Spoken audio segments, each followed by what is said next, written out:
Hey, come on people, and welcome back to Learn with me guys. So ngayon guys, ang i-share ko sa inyo ay tungkol sa calculator.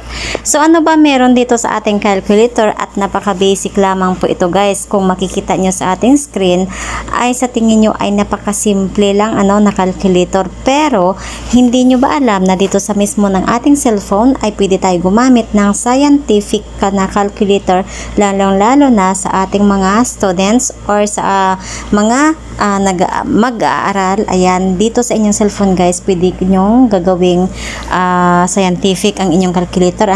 So syempre sa apps ng ating cellphone guys, pasok lamang po kayo sa inyong calculator. So ito yung ating pag-uusapan ngayon, no?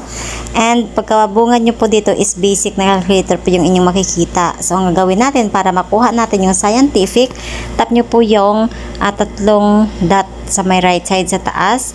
Pagka-tap mo, pipiliin mo lamang po yung scientific. So which is yung ating gamit ngayon guys is Huawei Android na cellphone lamang po, no? So tap mo yung scientific and automatically guys ay nasa scientific method na po tayo. So dito sa scientific guys, pwede na po kayo gumawa ng inyong problem, and pwede nyong kuhanan ng solusyon dito. Ayan, so for example katulad nyan. Okay, so napakadali lang nito gagawin guys, at nakadepende kung ano yung klaseng subject sa math yung inyong gagawin. So madali lang ba at kuhang-kuha ba yung ating instruction? Kung nakatulong ito sa inyo, please don't forget to hit like, subscribe, and share na rin sa ating video. Sobrang bilis at dali lang, 'di ba? Bye.